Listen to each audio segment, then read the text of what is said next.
Nafas. Bab kitab Riyadhatin Nafs.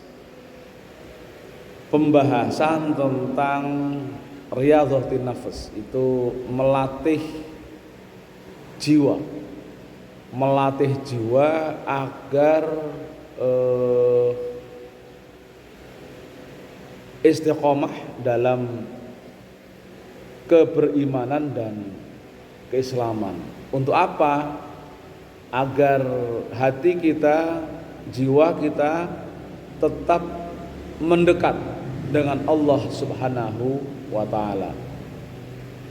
Kalau nanti ujung-ujungnya adalah tazkiyatun nafs. Muarah dari riyadhatun nafs adalah tazkiyatun nafs. Latihan jiwa, lalu kemudian jiwa itu bisa bersih. Kenapa jiwa harus bersih? Karena Allah tidak akan bisa ditemui kecuali oleh jiwa-jiwa yang bersih.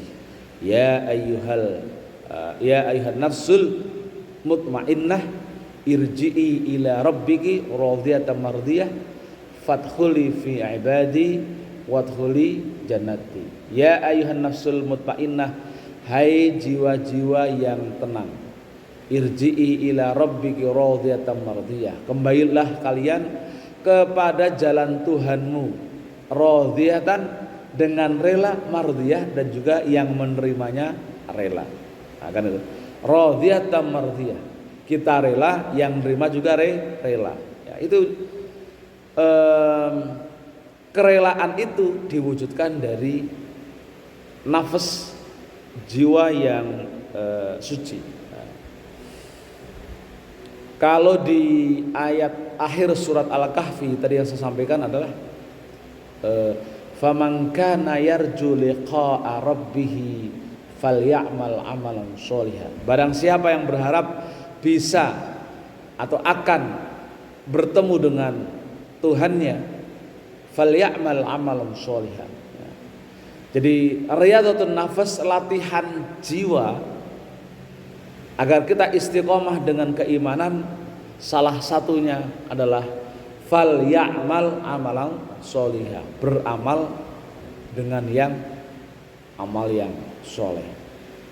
Faman kana yarju liqa'a rabbih falyamal amalan sholihan wala yusyrik bi'ibadati rabbih ahada, dan jangan berbuat kemusyrikan. Nah, jadi ini yang akan kita bahas hari ini. Fi ilajiha wa islahiha, bagaimana mengobati dan memperbaiki nafas. Jadi jiwa ini banyak definisi ya, nafas. Jadi misalkan iman itu yazidu wa yanqus, naik dan turun. Ya kan? Iman itu naik dan turun. Ketika kita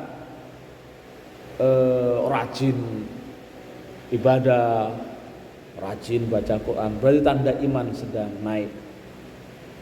Tapi ketika kita malas, lalu kemudian mungkin melakukan dosa-dosa maksiat atau dosa-dosa kecil, entah itu misalkan minum-minuman khamar atau mencuri atau ya bermaksiat yang lainnya, itu berarti iman sedang turun. Nah, kecenderungan iman sedang turun itu maka maksiatnya tinggi. Tapi kalau turunnya rendah, ya minimal mengurangi ibadah. Akhirnya itu ya. Itu ekspresi iman turun, tanda-tanda iman turun. Maka al-iman yazidu wa yanqus. Iman itu bisa nambah, bisa berkurang. Maka Rasulullah pernah berfirman,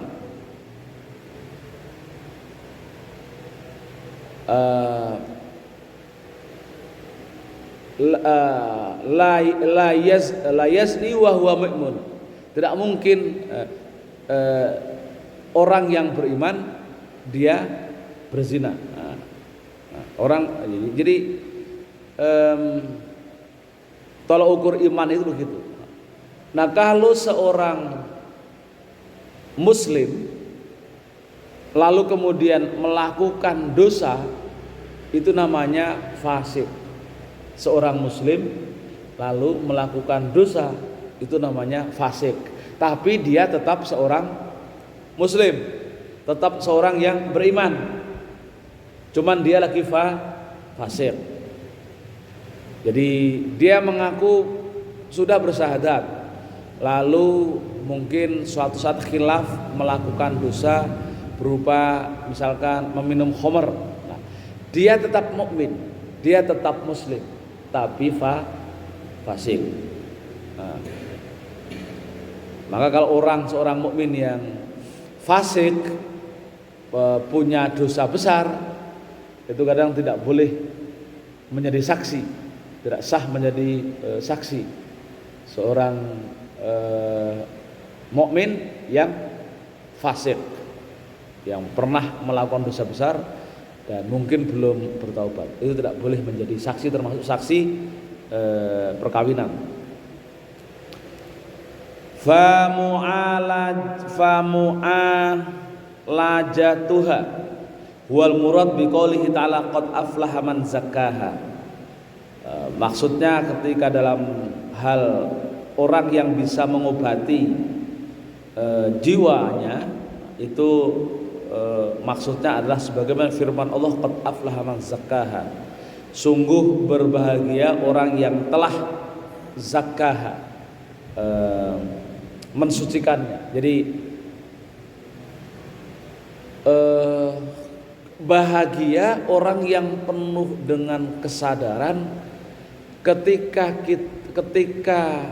baru berbuat dosa lalu kemudian bertaubat. Kira-kira itu. Qad aflaha man zakkaha.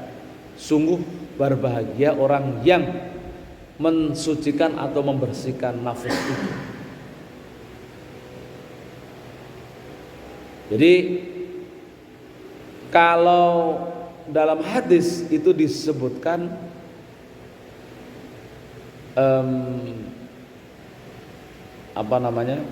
al-insan makhlul khata' wan nisyan. Manusia itu tempatnya berbuat dosa dan lupa. Tapi ada wa khairul khata'in at-tawwabun. Sebaik-baiknya orang yang berbuat dosa adalah yang segera bertaubat setelah menyadari melakukan kesalahan. Maka ini senada dengan firman Allah qad aflaha man zakkaha. Bahkan dalam sebuah syair Ibnul Qayyim Al-Jauziyah, Ibnu Athaillah As-Sakandari itu mengatakan seseorang yang pernah bermaksiat, berbuat dosa, lalu ia bertaubat, itu lebih baik daripada seorang yang beriman lalu nggak pernah merasa tidak pernah melakukan dosa, lalu dia sombong dengan amaliyahnya. Jadi seorang mukmin, sekali lagi, yang berbuat dosa tapi kemudian dia menyadari lalu bertaubat, itu lebih baik daripada orang yang beriman lalu merasa tidak pernah berbuat dosa lalu sombong dengan amaliyahnya itu. Jadi memang berbuat dosa, berbuat maksiat itu adalah sebuah kewajaran, kira-kira gitu. Sebuah kewajaran, tapi yang penting karena tidak mungkin orang itu bisa hidup tanpa berbuat dosa. Maka jangan takut kalau kita tidak sengaja berbuat dosa, lalu merasa bersalah, lalu merasa aduh, apa istilahnya itu, lalu putus asa, merasa dosanya banyak dan seterusnya. karena merasa dosanya banyak, lalu kemudian putus harapan pada Allah misalkan, itu bahaya. Putus harapan pada Allah itu berbahaya. Merasa berdosa lalu kemudian tidak pernah namanya kemudian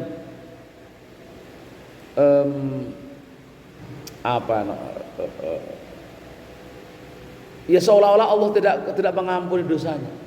Kan banyak cerita ini, orang-orang cerita sufi itu menarik. Satu sih, tapi ini saya nggak tahu guyonan atau serius, tapi dalam cerita sufi itu menarik. Jadi ada dua orang, satunya itu tukang tidur, lalu satunya itu sholat taubat terus gitu. Lalu kemudian ternyata di akhirat itu yang tukang tidur itu masuk surga, sementara yang tukang sholat taubat terus itu susah masuk surga. Lalu ditanya, ketika ketemu kedua-duanya masuk surga, lalu ngobrol berdua itu, kamu kenapa kok cepat sekali masuk surga, katanya. Jawabannya itu, karena aku husnudzon, saya nggak perlu banyak beribadah dalam arti sholat taubat terus karena merasa berdosa, karena saya yakin Allah itu maha pengampun, maha pemurah. Jadi husnudzon itu, jadi sebenarnya dalam pesan itu akan disampaikan kita berhusnudzon pada Allah. Allah itu maha pengampun, itu jauh lebih baik daripada kita berprasangka Allah itu sulit memaafkan. Lalu kita kemudian misalkan tadi ya, dengan model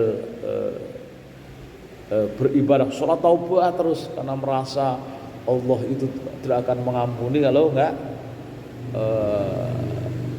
banyak sholat taubatnya, misalkan begitu.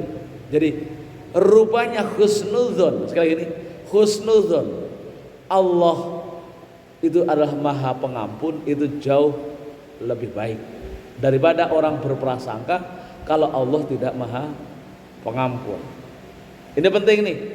Jadi kita yang udah ngaji begini penting berprasangka pada Allah, berprasangka baik pada Allah, berhusnudzon. Kalau Allah maha pengampun, maka Allah akan mudah mengampuni dosanya. Kan begitu. Jadi pelajaran-pelajaran dalam dunia tasawuf itu menarik sekali, dan itu di luar bayangan kita. Ada cerita lagi misalkan bagaimana mereka ingin memudahkan kita dalam beragama. Ibnu Mas'ud ini termasuk sahabat Rasulullah, itu pernah, ini unik juga, sholat itu kalau dari rumah itu pakaian rapi, gamisan, jas gitu kan, sholat. Tapi kalau udah sampai masjid, pakaian rapinya itu digantungkan, jadi cukup pakai kaos dalam saja. Ibaratnya orang sholat itu kalau lihat nggak serius lah, nggak sopan, pakai kaosan lalu pakai celanaan begitu ya. Itu menarik, ditanya kenapa begitu gitu. Wong Rasul itu memerintahkan kalau kamu pergi ke masjid pakai baju yang rapi kan gitu ya, rapi, wangi, syukur-syukur baru kan begitu. Tapi sahabat ini unik, sholat ketika dari rumah berpakaian rapi, najis, sampai di masjid itu digantungkan bajunya. Jadi hanya pakai kaosan kira-kira, terus pakai celana kulot, pokoknya nggak sopan dia, nggak sopan. Ditanya kenapa begitu, jawabannya itu menarik, karena memang logika sahabat dalam beragama itu menarik. Begini jawabannya itu, kalau aku memakai pakaian yang bagus-bagus, lalu ini menjadi syariat, yang saya khawatirkan umat-umatku yang nanti tidak pernah bisa beli baju bagus, lalu nanti nggak mau sholat. Kenapa? Karena selalu berpikiran kalau sholat harus pakai baju bagus-bagus dan mahal. Kan logis ya. Logika mereka itu jadi beliau ingin bagi orang-orang yang beragama, berislam, beribadah itu gampang saja. Jangan kemudian kita terjebak gara-gara, jangan-jangan nanti gara-gara nggak punya baju yang bagus nggak mau sholat. Ada cerita lagi, cerita itu lucu-lucu dan menarik untuk kita. Orang misalkan ada cerita ini bahkan masuk derajat waliullah.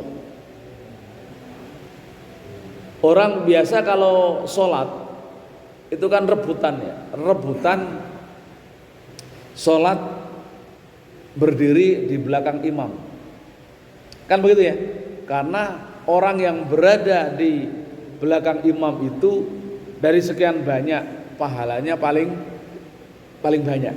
Jadi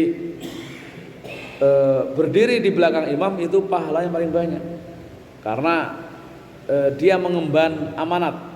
Selain sebagai makmum, dia juga menjadi imam cadangan kalau imam batal. Maka orang yang berdiri di belakang imam itu pahalanya paling banyak. Lalu jadi rebutan, bahkan berdiri di shaf pertama jadi rebutan. Karena juga termasuk orang yang dapat shaf pertama dalam sholat, juga termasuk orang yang mendapatkan pahala terbanyak. Kan begitu. Lalu ada seorang sufi itu nggak pernah rebutan, nggak pernah berebut di shaf pertama atau di belakang imam. Kalau sholat pilih yang di belakang melulu. Lalu ditanya, suatu saat ditanya, kenapa bro? Dia jawab, aku malu berdiri di shaf pertama. Aku malu dengan Allah karena saya seolah-olah merasa paling suci, merasa paling baik. Karena aku malu maka aku selalu ketika sholat berdiri di paling belakang. Pokoknya paling belakang. Itu sampai cerita begitu. Jadi ada cerita dia menjadi seorang sufi karena rasa malunya yang muncul ketika beribadah sampai merasa nggak layak berdiri di shaf pertama. Jadi menjadi waliullah karena rasa malunya itu. Nah. Tapi ini kita nggak usah begitu. Lalu kita berdiri di belakang, jangan begitu. Mereka itu kan memang orang-orang yang ya ada kekhasan tersendiri lah. Nggak bisa seperti kita. Tetap kalau kita harus semangat sholat itu di shaf pertama tetap. Cuman ini cerita-cerita khas yang tadi, cerita-cerita khas yang unik.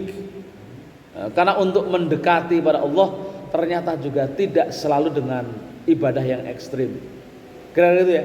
Banyak hal untuk mendekati pada Allah, banyak hal ibadah yang dilakukan, alternatif pilihan, dan itu tidak selalu dengan ibadah-ibadah yang ekstrim.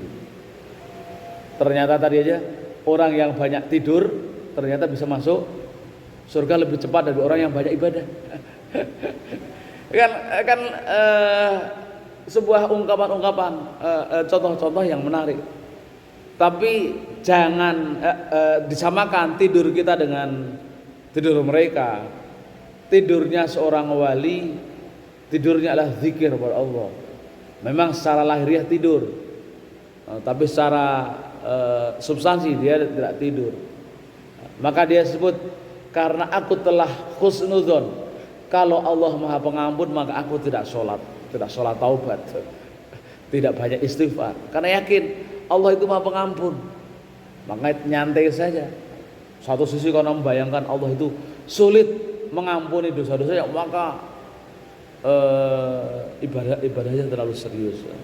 Nah, kira-kira begitu. Maka patut ini dijadikan acuan. Qad aflaha man zakkaha. Sungguh berbahagia orang yang selalu mensucikan jiwanya. Sebaliknya, waqad khaba man dassaha. Celaka, rugi orang yang mengabaikan itu, tidak menyadari orang berbuat dosa, nggak sadar berbuat dosa, orang bermaksiat nggak sadar berbuat maksiat. Wa qad khaba man dassaha, rugi celaka orang-orang yang mengotor, memiliki jiwa yang kotor dan tidak sadar membersihkan. Wa nahnu nusiru fi hadzal kitab illa jamalin atau jumalin min amradil qulub wa kaifatul qaul fi mu'alajatiha bi'aunihi ta'ala. Dan ini nanti akan kita jabarkan di bahasan kitab ini beberapa jumlah penyakit hati dan bagaimana mengobatinya berdasarkan pertolongan Allah Subhanahu wa taala. Jadi kita akan bahas tentang itu.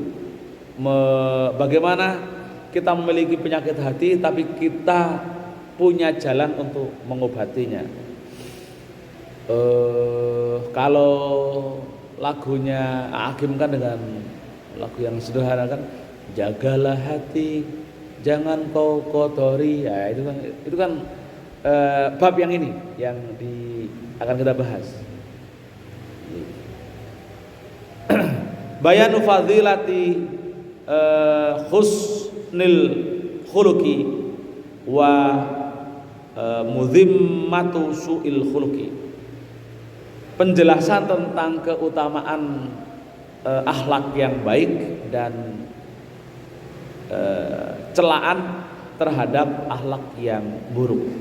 Qala Allah Ta'ala li nabihi muthniyan alaihi wa mudhiran ni'matihi ladaihi. Allah berfirman kepada nabinya memuji dengan pujian yang terang, wa innaka la'ala khuluqin azim. Allah menyebut akhlak yang paling mulia, yang ideal, yang bisa ditiru adalah akhlak Rasulullah. Maka beliau mengatakan, Allah mengatakan wa innaka la'ala khuluqin azim, bahwasanya Rasulullah itu memiliki akhlak yang paling mulia. Maka kemudian kita diminta untuk mengikutinya. Dan Aisyah mengatakan kana Rasulullah sallallahu alaihi wasallam khuluquhul Quran. Rasulullah sallallahu alaihi wasallam akhlaknya itu adalah Al-Qur'an, atau sering disebut dengan Al-Qur'an berjalan.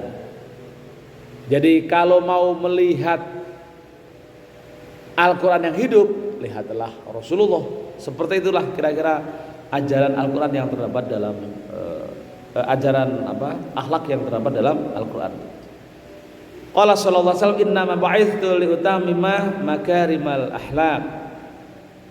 Jadi Rasulullah SAW jelas dan terang kalau beliau diutus untuk menyempurnakan akhlak mulia. Rujukannya, juknisnya, juklaknya, petunjuk pelaksanaannya ada di dalam kitab Al-Quran. Karena bangsa Arab disebut bangsa jahiliyah. Jahiliyah itu bukan bangsa bodoh dalam arti tidak pinter, misalnya kayak tidak pinter matematika, tidak pinter mencari uang, tidak pinter di sains dan teknologi, bukan begitu ya.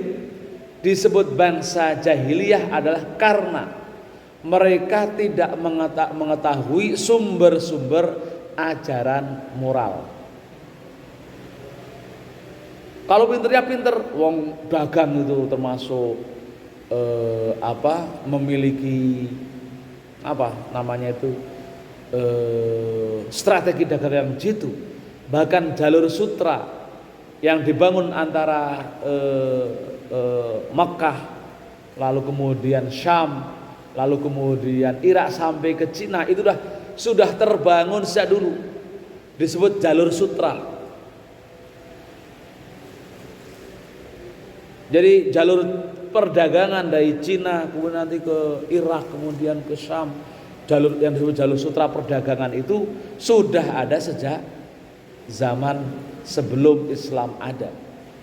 Maka kenapa Madinah pernah menjadi kota yang strategis ketika umat Islam memblokir jalur Madinah kaum kafir Quraisy marah, lalu itu yang kemudian memunculkan perang Badar. Itu karena saat itu pasukan Islam memblokir jalur sutra perekonomian kaum Mekah.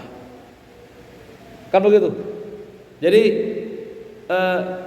kejahilian mereka itu karena faktor akhlak. Jadi kalau sebuah bangsa tidak punya akhlak, meskipun peradabannya maju, itu sebenarnya dia adalah jahiliyah.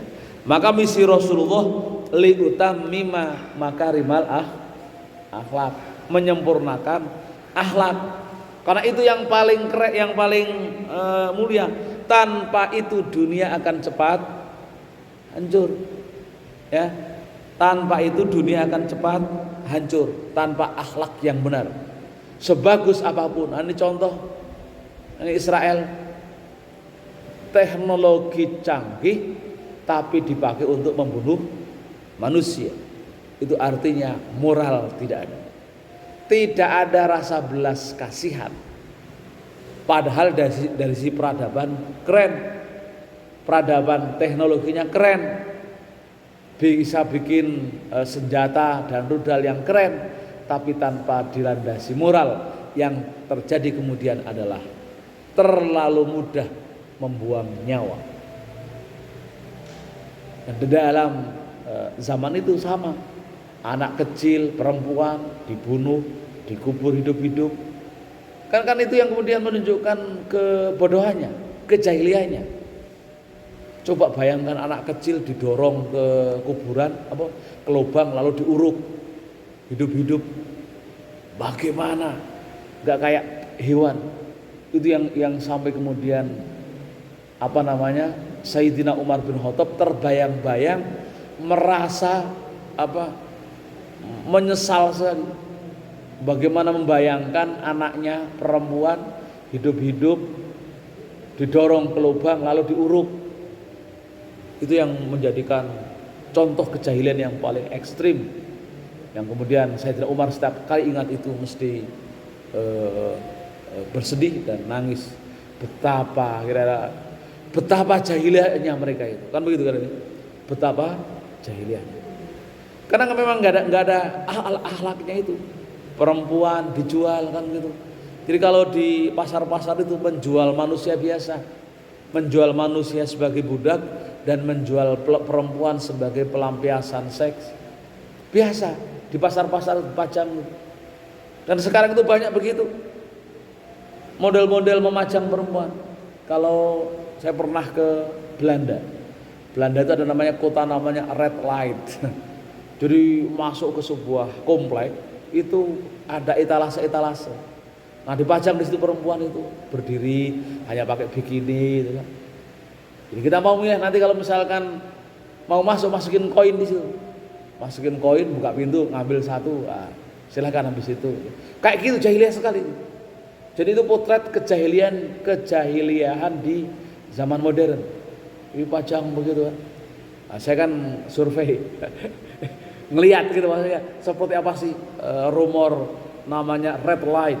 Kota Red Light itu lampu merah. Jadi bagaimana potret kejahilian zaman modern itu. Ini sebenarnya mirip dengan dulu Kramatungga atau apa satu lagi? Kalijodo. Oh, belum pernah ke sana ya? Oh, Pak RW udah.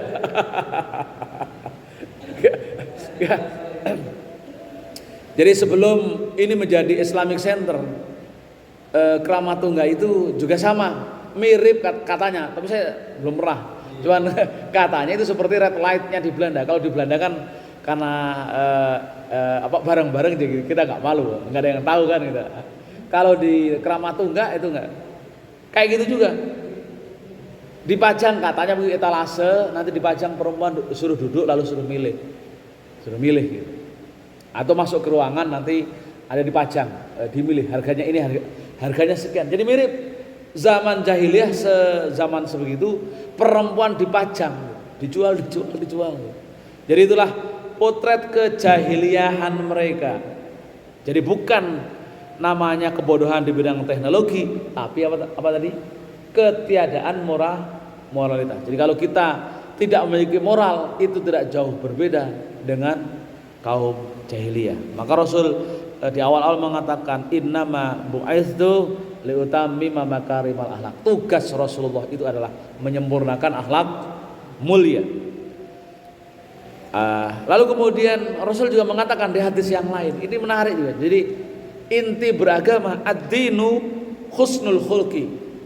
Namanya agama itu adalah akhlak yang baik. Jadi kira-kira begini, orang kalau menyatakan beragama, sholatnya rajin, puasanya rajin, zakatnya rajin, tapi akhlaknya bobrok, maka seolah-olah dari sabda Rasulullah ini agamanya menjadi kurang bermakna. Rajin sholat, rajin puasa, rajin sholat taubat, rajin puasa sunat, rajin bayar zakat, rajin sedekah, tapi akhlaknya bobrok, menjadi tidak bermakna. Kita diingatkan oleh sebuah hadis yang cerita tentang muflis. Contoh ini salah satu contoh. Ara'aitum manil muflis? Tahukah kalian siapa orang-orang yang bangkrut itu? Qala hum atau huwa man la dirhama wala fiddata wala dhahaba. Orang bangkrut itu orang yang enggak punya dirham, orang yang enggak punya uang. Kala qala, kata Rasul, kala bukan begitu. Mereka adalah al-mu'min atau wa huwa yaumal qiyamah yahmilu ujurahu, ujrul shalah, ujrul zakat, ujrul hajj, walakin syatamahu wa ghabahu.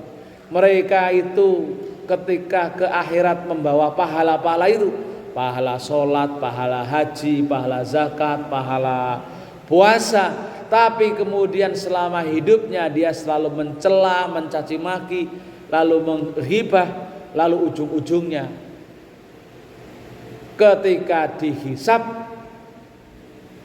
karena syatamahu, dia sering mencela, sering mencaci maki, sering menyakiti orang, lalu pahala zakatnya, pahala sholatnya, pahala hajinya itu diberikan kepada orang-orang yang dicaci maki. Pahalanya diberikan kepada orang-orang yang dighibahi. Pahalanya diberikan kepada orang-orang yang disakiti. Kan gitu. Jadi contoh nih, ibadah-ibadah yang berpahala besar hilang gara-gara akhlaknya tidak dijaga. Bisa hilang kemana? Diberikan kepada orang-orang yang pernah dighibahi, pernah disakiti. Nah, maka kemudian ketika Rasul mengatakan ad-dinu husnul khulqi, beragama itu adalah akhlak yang baik. Lalu kemudian wakil ditanya, ya Rasulullah, masuk apa yang kemudian apa nih? Syu'um itu apa yang kemudian termasuk jelek atau yang merugikan agama? Qala su'ul khulqi. Rasul menjawab, akhlak yang jelek. Maka kemudian beliau mengatakan ittaqillaha di hadis yang lain, haitsu ma kunta wa atbi sayyatal hasanata tamhuha wa khaliqin nasa bi khuluqin hasanan. Yang mengganggu agama seseorang itu adalah adanya akhlak yang buruk. Maka Rasul berpesan, bertakwalah kalian dimanapun berada. Apa wujud contoh ketakwaan itu? Dia mengatakan, wa'at bi'isai'atal hasanata tamhuha. Setiap kali kalian merasa melakukan dosa, melakukan maksiat, melakukan kesalahan, al hasanata tamhuha, maka ikutilah, susulah dengan kebaikan yang jauh lebih besar daripada dosanya. Maka tamhuha, maka insya Allah kebaikan itu akan menghapus dosanya. Jadi kalau kita merasa setelah berbuat dosa, contoh berbuat dosa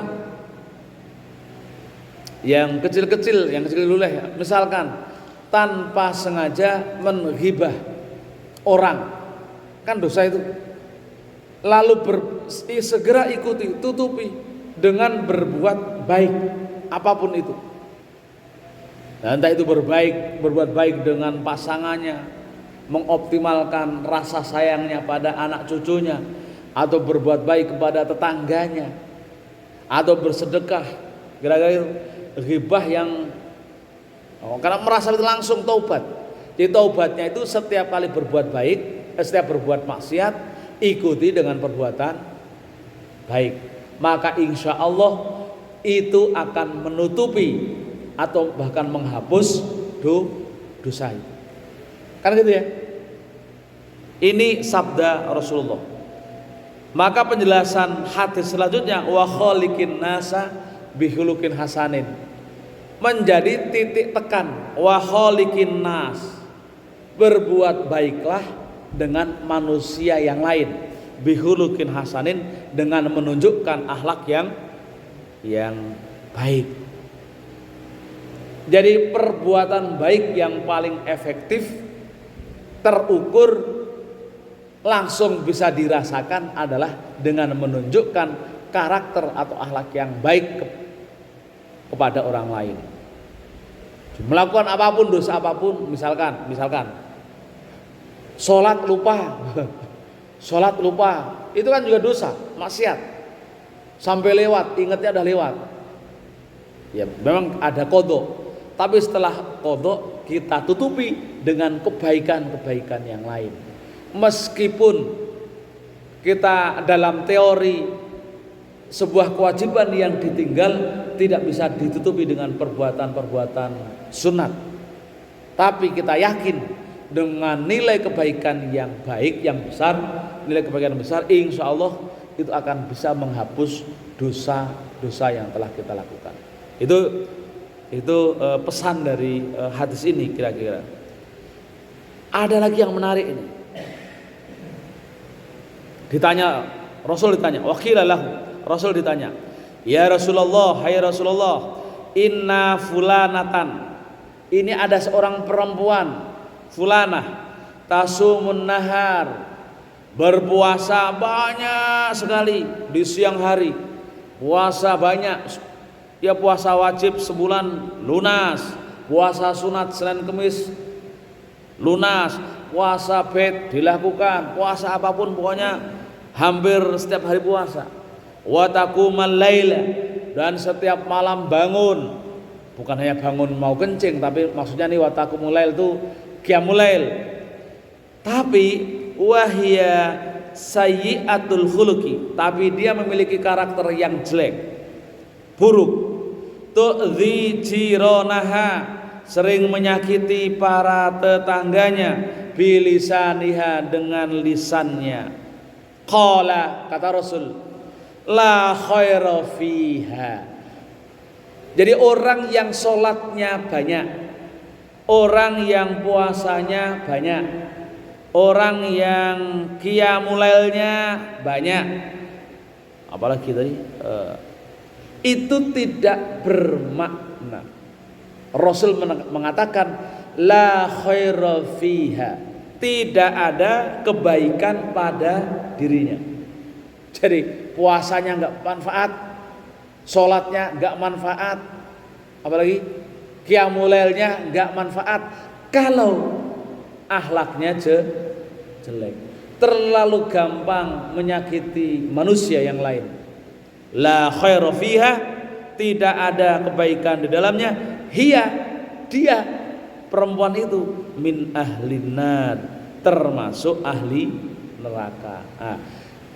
Jamaah sekalian, meskipun hadis ini objeknya itu perempuan, tapi juga di dalamnya ada laki-laki. Jangan hanya perempuan saja.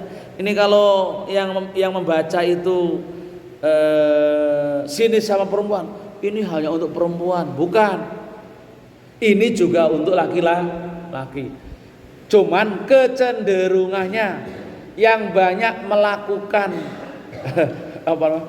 yang banyak melakukan itu mudah sekali menyakiti orang lain itu perempuan kebanyakan, tapi laki-laki juga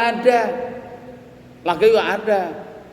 Jadi ini yang disebut kalau dalam kajian ilmu tafsir namanya mubahalah. Jadi di perkembangan ilmu tafsir itu adanya mubahalah. Di Quran, di hadis objeknya perempuan, tapi di situ laki-laki. Di Quran atau hadis objeknya laki-laki, tapi ya perempuan. Contoh misalkan ini inna fulanatan, kan fulanah kan merujuk pada fulan perempuan, kan begitu. Ada contoh yang lain misalkan, ini contoh ngajak nyampur misalkan, kan ada hadis juga. Idza da'a rajulun imra'atahu ila firashihi fa'aba la'anat hal malaika hatta tusbiha. Jika seorang laki-laki misalkan suami itu mengajak perempuannya ke kasur, lalu perempuannya itu abai, maka malaikat akan melaknatnya perempuan tersebut sampai datangnya pagi. Itu kan hadis yang objeknya adalah perempuan.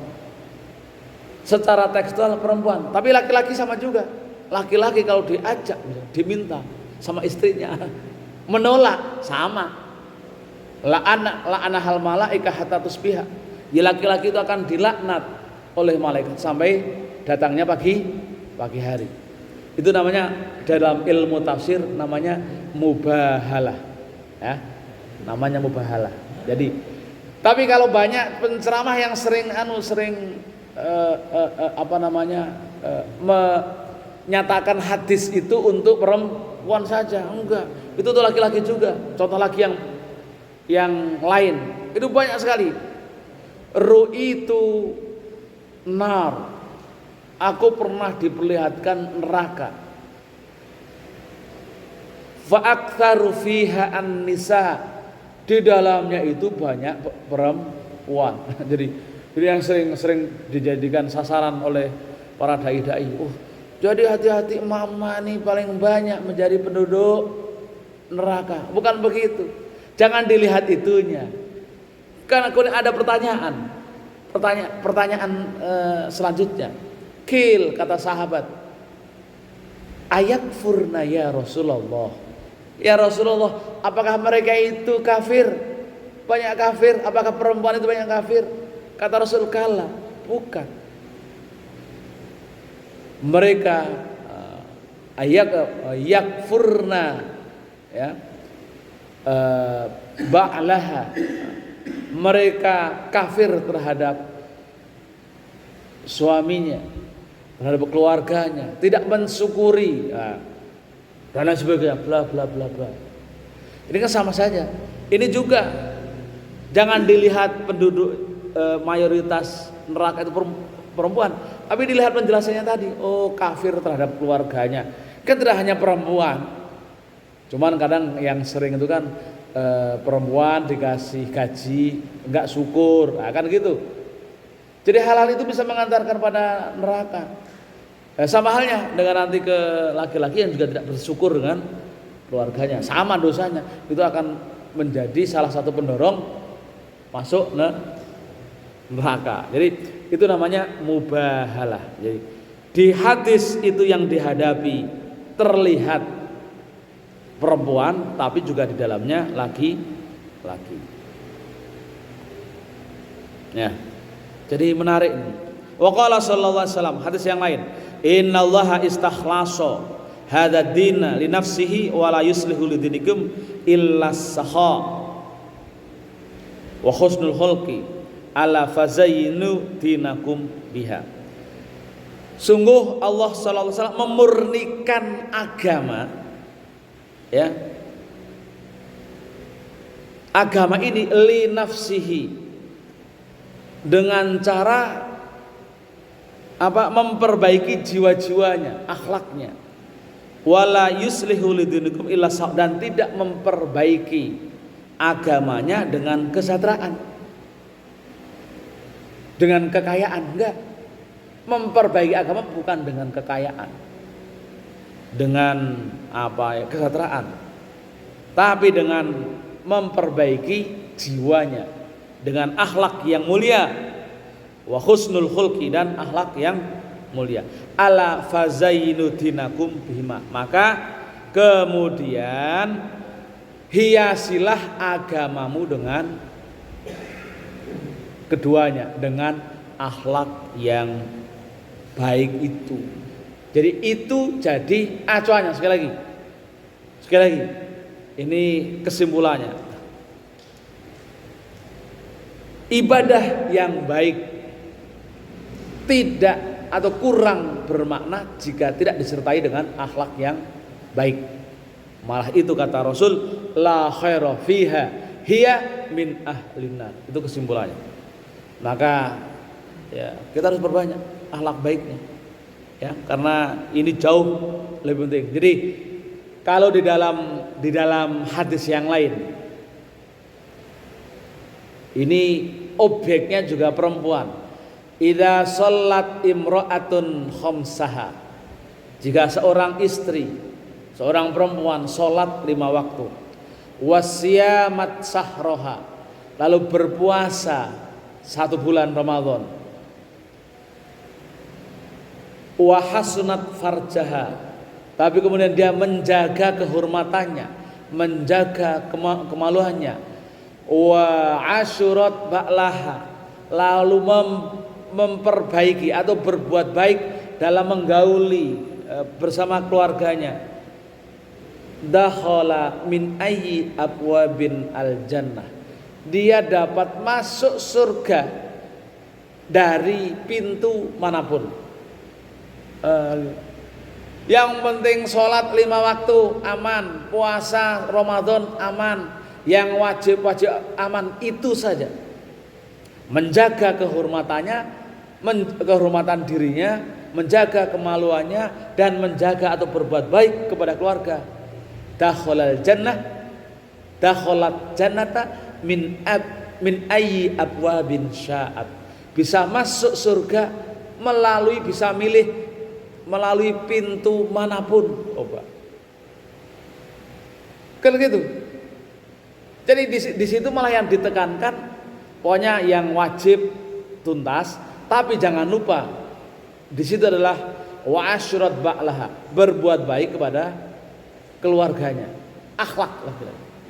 Wa hasunat farjaha, menjaga kemaluannya. Udah.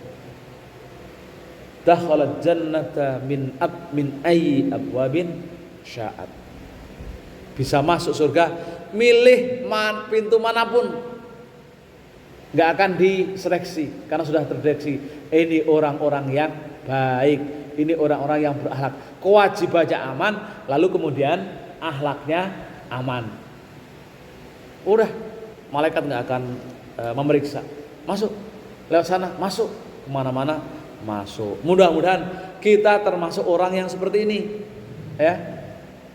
Pokoknya yang penting wajibnya jangan ditinggalkan, tambah dengan akhlak, meskipun minimalis berbuat baik.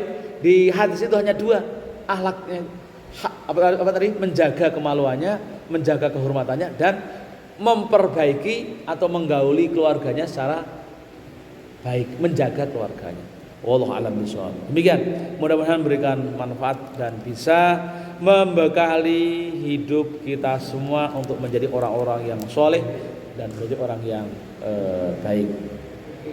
Demikian yang bisa sampaikan, mudah-mudahan bisa barangkali ada yang mau ditanya, didiskusikan.